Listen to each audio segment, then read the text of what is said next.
Hare Krishna everyone, this is Shravanam Diaries podcast and I'm your host Sulalita Devidasi, and we are continuing Perfect Questions, Perfect Answers by His Divine Grace Śrīla A.C. Bhaktivedanta Swami Prabhupāda. Conversation between His Divine Grace and Bob Cohen, a Peace Corps worker in India. Chapter 3, The Real Goal of Life, February 28th, 1972, continued. Śrīla Prabhupāda. This movement is especially meant to enable a human being to reach the real goal of life. Bob, is the real goal of life is to know God?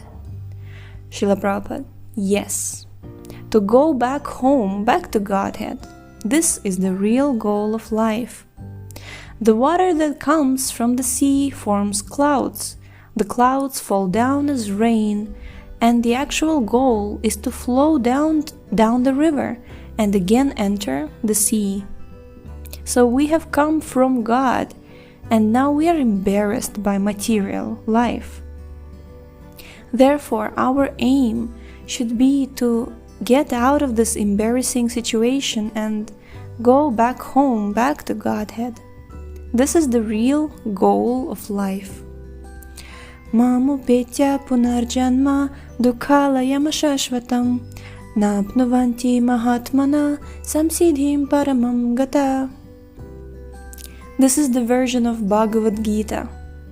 Krishna says, if anyone comes to me, he does not come back again. Where? To this place, Dukhalayam Ashashvatam. This place is the abode of miseries. Everyone knows, but they have been befooled by so-called leaders. Material life is miserable life. Krishna says, God says that this place is Dukhalayam. It is a place of miseries. And it is also Ashashvatam, temporary. You cannot make a compromise. All right, let it be miserable. I shall remain here as an American or Indian. No, that also you cannot do. You cannot remain an American. You may think that having been born in America you are very happy, but you cannot remain an American for long. You will have to be kicked out of that place. And your next life you do not know. Therefore, it is Dukhalayam Ashashvatam, miserable and temporary. That is our philosophy. Bob, but when you have some knowledge of God, then life is not so miserable? Śrīla Prabhupāda. No! Some knowledge will not do. You must have perfect knowledge. Janma karma cha me divyam evam yoveti tattvataha. Tattvataha means perfectly. Perfect knowledge is being taught in Bhagavad-gītā. So we are giving everyone in human society a chance to learn Bhagavad-gītā as it is and make his life perfect. That is the Krishna consciousness movement. What does your science say about the transmigration of the soul? Bob, I think that science cannot deny or affirm it. Science does not know it. Śrīla Prabhupāda. Therefore, I say that your science is imperfect. Bob, science may, though, say something. It is said in science that energy is never destroyed, it is changed. Śrīla Prabhupāda. That's all right, but how is the energy working in the future? That science does not know. How is the energy diverted? How by different manipulations is the energy working differently? For instance, electrical energy. By different handling, it is operating the heater and it is operating the refrigerator. They are just the opposite. But the electrical energy is the same. Similarly, this energy, living energy, how is it being directed? Which way is it going? How is it fructifying in the next life? That they do not know. But in Bhagavad-gītā it is very simply stated. Vasamsi jirnani yatha vihaya. You are covered by a dress, by a shirt. When this shirt is unusable, you change it. Similarly, this body is just like a shirt and coat. When it is no longer workable, you have to change it. Bob, what is the we that has to change? What is constant? Śrīla Prabhupāda, that is the soul. Bob, from one life to the next? Śrīla Prabhupāda, that is the soul, I. What you is speaking? You. What I is speaking? Identity, Atma, or soul. Soul. Bob, my soul is different from your soul. Śrīla Prabhupāda, yes. You are an individual soul. I am an individual soul. Bob, you have removed yourself from karmic influences. If I were to remove myself from karmic influences, would our souls be the same or different? Śrīla Prabhupāda, the soul is of the same quality in all. You are under a certain conception of life at the present moment, and these countrymen of yours, gestures to the devotees present, were under a certain conception of life, but by training, they have taken to another conception of life. So the ultimate training is how to become Krishna conscious. That is the perfection. Bob, if two people are Krishna conscious, is their soul the same? Śrīla Prabhupāda, the soul is always the same. Bob, in each person, is it the same? Śrīla Prabhupāda, yes. Bob, pointing to two devotees, if these two are Krishna conscious, are their souls the same? Śrīla Prabhupāda, the soul is the same but always individual, even if one is not Krishna conscious.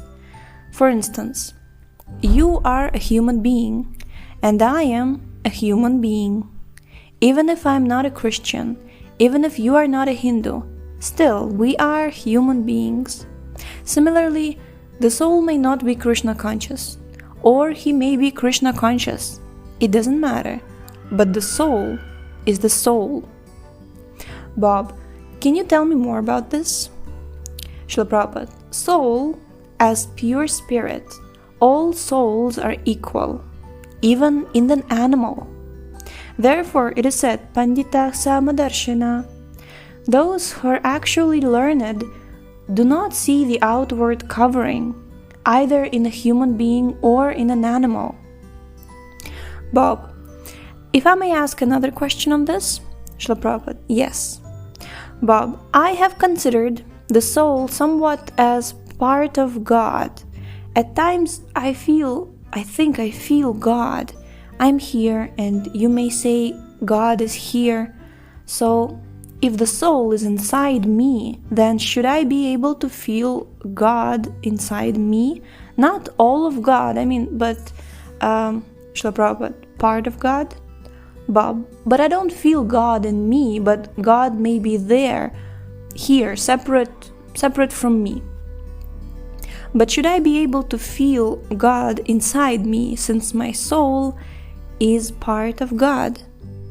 Śrīla Prabhupāda, yes. God is inside also. God is everywhere. God is inside and outside also. This is to be known. Bob, how do you feel God inside you?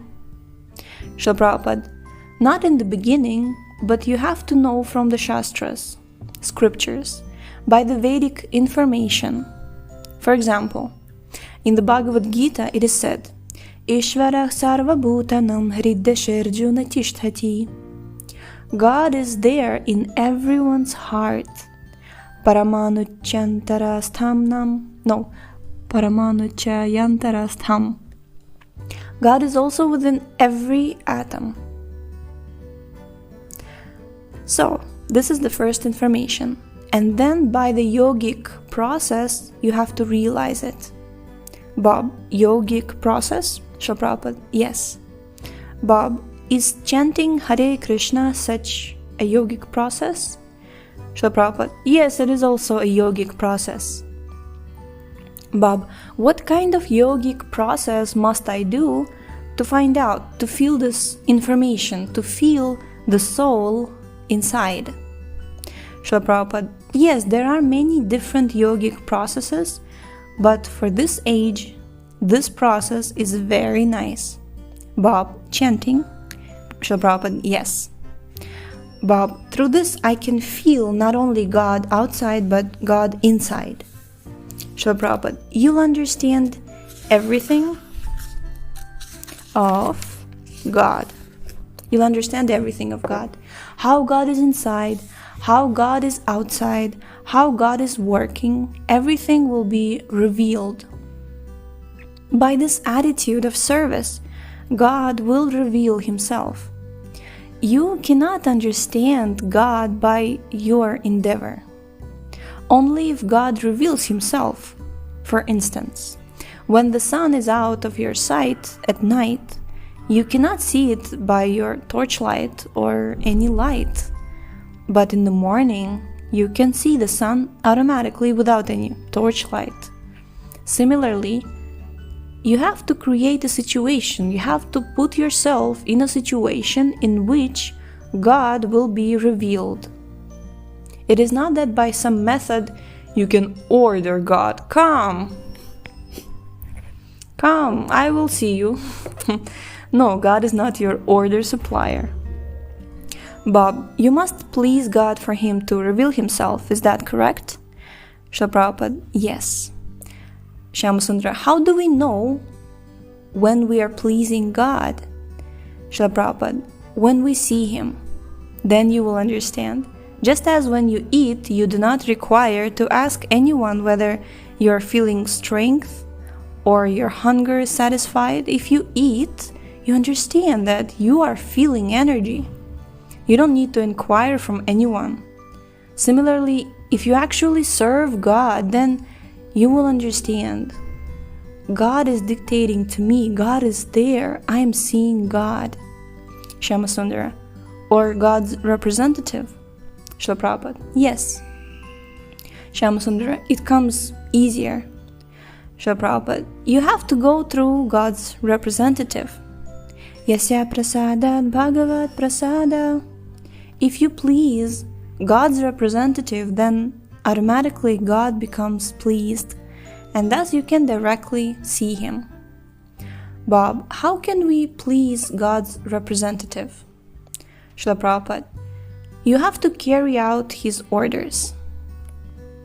That's all. God's representative is the Guru. He asks you to do this, to do that. If you do that, that is pleasing. Yasya prasadam nagati kutopi. If you displease the spiritual master, then you are nowhere. Therefore, we worship the Guru. Sakshadharitvena samastra shāstrar yuktas tatha pavyata eva sadbhir. The Guru should be accepted as God. That is the injunction of all Shastra. Bob, the Guru should be accepted as a representative of God. Śrīla Prabhupāda, yes, the Guru is God's representative. The Guru is the external manifestation of Krishna. Bob, but different from the incarnations of Krishna that come. Śrīla Prabhupāda, yes. Bob, in what way is the external manifestation of the Guru different from the external manifestation of, let us say, Krishna or Chaitanya when they come to earth?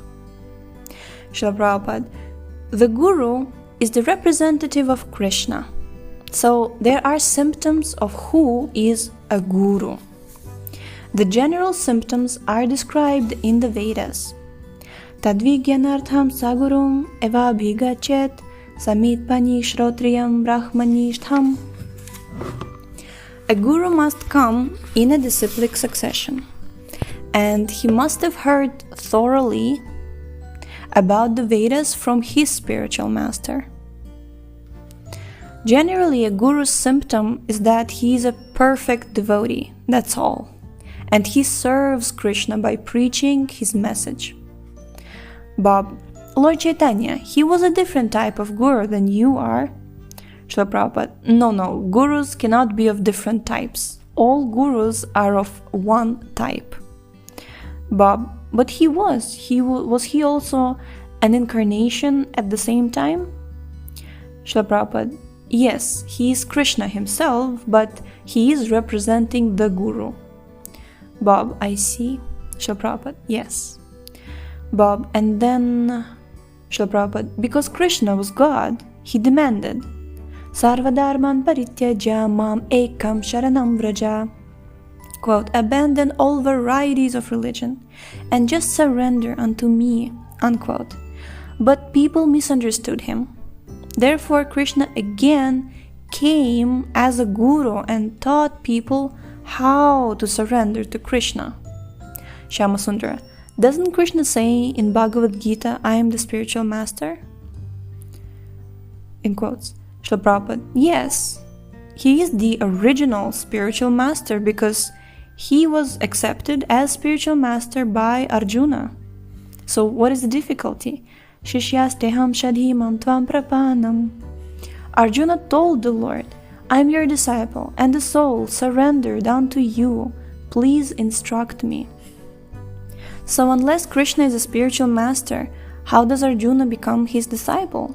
Krishna is the original spiritual master, original guru. Tene brahma hṛdaya adikavaye.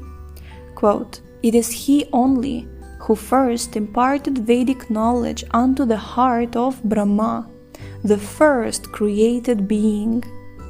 Unquote. Therefore, he is the original guru. Bob, Krishna. Śrīla Prabhupāda, yes, he is the original guru. Then his disciple Brahma is a guru. Then his disciple Narada is a guru. Then his disciple Vyasa is a guru. In this way, there is a guru parampara, a disciplic succession of gurus. Evam parampara praptam, the transcendental knowledge is received through the disciplic succession. Bob, so a guru receives his knowledge through the disciplic succession, not directly from Krishna. Do you receive some knowledge directly from Krishna? Śrīla Prabhupāda, yes, Krishna's direct instruction is there, Bhagavad-gītā. Bob, I see, but Śrīla Prabhupāda, but you have to learn it through the disciplic succession, otherwise you will misunderstand it. Bob, but presently you do not receive information directly from Krishna, it comes through the disciplic succession from the books. Śrīla Prabhupāda, there is no difference. Suppose I say that this is a pencil. If you say to him, this is a pencil, and he says to another man, this is a pencil, then what is the difference between his instruction and my instructions? Bob, Krishna's mercy allows you to know this now. Krishna's mercy allows you to know this now. Śrīla Prabhupāda, you can take Krishna's mercy also, provided it is delivered as it is. Just as we are teaching Bhagavad-gītā. In Bhagavad-gītā, Krishna says, sarva-dharman parityajya mam ekam sharanam vraja. Quote, just give up all other forms of religion and simply surrender unto me. Unquote. Now, we are saying that you should give up everything and surrender to Krishna. Therefore, there is no difference between Krishna's instruction and our instruction. There is no deviation. So, if you receive knowledge in that perfect way, that is as good as receiving instruction directly from Krishna. But we don't change anything. Bob, when I pray reverently, faithfully, does Krishna hear me? Śrīla Prabhupāda, yes. Bob, from me to him? Śrīla Prabhupāda, Yes, because He's within your heart. He's always hearing you, whether you are praying or not praying. When you are doing some nonsense, He is also hearing you. And when you pray, that is very good. Welcome. Bob, to Krishna's ear, is praying louder than nonsense? To Krishna's ear is praying louder than nonsense? What an interesting question. Śrīla Prabhupāda, no, He is all perfect. He can hear everything. Even if you don't speak, even if you simply think, I shall do it, then He hears you. Sarvasya chaham hṛd-deśe nivishta. Krishna is seated in everyone's heart. Bob, but one should pray, is that so? Śrīla Prabhupāda, that is one's only business, praying. Bob, whose business? Śrīla Prabhupāda, every living entity's. That is the only business. Eko bahunam yo vidadhati kaman. That is the statement of the Vedas. Bob, what does that mean? Śrīla Prabhupāda, He supplies everything to everyone. He is supplying food to everyone. So He's the Father. So why should you not pray, Father, give me this? Just as in the Christian Bible, there is the prayer, Father, give us our daily bread. That is good. That is, they are accepting the Supreme Father. But grown-up children should not ask from the Father. Rather, they should be prepared to serve the Father. That is bhakti, devotion. Bob, my questions you solve so nicely. Everyone laughs with affection. Oh. So Bob, go ahead saying, my questions you solve so nicely. Śrīla Prabhupāda says, thank you very much. Bob, so should I ask you another question now? Śrīla Prabhupāda, oh yes. Yes. Jai. Okay, so this is the end of the third chapter. We shall continue tomorrow with chapter 4, 3 modes of nature. Actually, 2 things came to my mind. I'll just share it quickly before we conclude the episode. One thing is that when Bob Cohen Prabhu is saying, my questions you solve so nicely, and Prabhupada says, thank you very much. And Prabhupada is very eager to continue this question-answer session and answering his questions. And I remembered how in one of the books, I think it was in Srimad Bhagavatam or Chaitanya Charitamrita, Śrīla Prabhupada says that when you are, presenting a nice atmosphere to the spiritual master, if you are like acting in the way that the spiritual master is pleased, then he will reveal the most, he will be enthused to actually, reveal all the knowledge to you, to reveal the most confidential knowledge to you. So this is the way, just like in the introduction, he was saying that if you inquire from the spiritual master submissively, he will share so many incredible things. And if you challenge or if you, doubt, then no wonder that you will receive appropriately, reciprocation will be appropriate. And the second thing that I wanted to mention, not to waste anybody's time. Yes, so here when the question was raised that Krishna is hearing prayer louder than nonsense, Prabhupada says, no, he is all perfect. He can hear everything, right? So in Bhagavad-gītā, which we will be reading maybe in a few months after we go through other books, in Bhagavad-gītā, in one of the purports, it's mentioned that just like a flower has fragrance, so we can just be near the flower, we can smell the fragrance. In a similar way, Krishna is in our heart, and he can actually feel what we think, basically. Like the desires that the soul has, it's just, it's like an aroma that Krishna feels. And actually, it's also reminding me of how, in the last few years, it became very mainstream, this word called vibe, right? Like everyone's like, I don't like your vibe, this place has such a vibe. So Krishna, we are feeling it. We are conditioned souls. We can feel vibes from some people. We can feel positive vibes, negative vibes. So Krishna is the Supreme Personality of Godhead, and He's sitting in our heart. He's closest to us than anybody can ever be, actually, in one sense. So He can actually feel what we feel. And if only we would just turn our face towards Him, what a wonderful relationship we would have with Him. So that's a nice meditation. Thank you so much for tuning in today. The link to this book is in the description as always. And we shall see you next time. Hare Krishna.